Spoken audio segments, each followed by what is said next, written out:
আসসালামু আলাইকুম। আমাদের মুরগিগুলোকে কোম্পানির খাদ্য খাওয়াই না, আমরা নিজেরাই খাদ্য তৈরি করি। আজকে মুরগির জন্য ১ টন খাদ্য তৈরি করব ইনশাল্লাহ। আর এই ১ টন খাদ্য আমাদের ২ দিন অনায়াসে চলে যাবে। এর জন্য প্রথমে মেডিসিন গুলো মেপে নিচ্ছিলাম।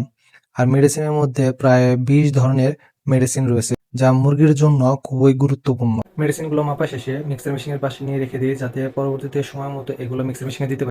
এরপরে খাদ্য তৈরির জন্য তেল, লবণ, পাথর মেপে রাখতেছিলাম। মাপা শেষে অতি প্রয়োজনীয় উপাদান ভুট্টার বস্তাগুলো সারি করে রেডি করতেছিলাম। রেডি হওয়ার পরে এই হাউজে সর্বোচ্চ ৫ বস্তা ভুট্টা রাখা যায়, তাই হাউজে ফুল করে ভুট্টাগুলো হাউস ভালোভাবে ফুল হওয়ার পরই কাশিং এবং মিক্সার মেশিন অন করি। এরপর ভুট্টাগুলো হাউস থেকে সরাসরি কাশিং মেশিনে আবার কাশিং মেশিন থেকে ভুট্টাগুলো কাশিং হয়ে মিক্সার মেশিনে প্রবেশ করতেছিল।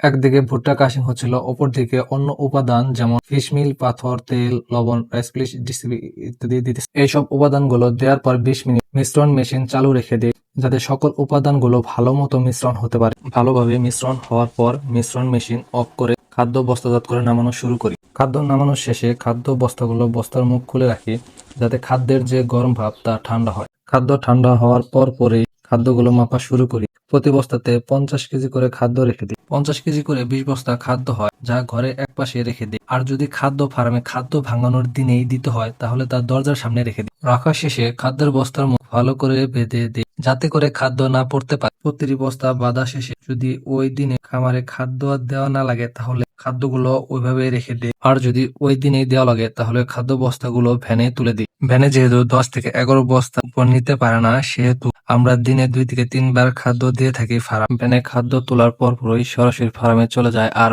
ভ্যান থেকে ফার্ম দেখাশোনা করার লোক খাদ্যগুলো নামিয়ে খাদ্য রাখার স্থানে রেখে দেয়। সবাই আমাদের জন্য দোয়া করবেন। আল্লাহ তাআলা যাতে আমাদের ব্যবসাতে বারাকাত দান করেন। আসসালামু আলাইকুম।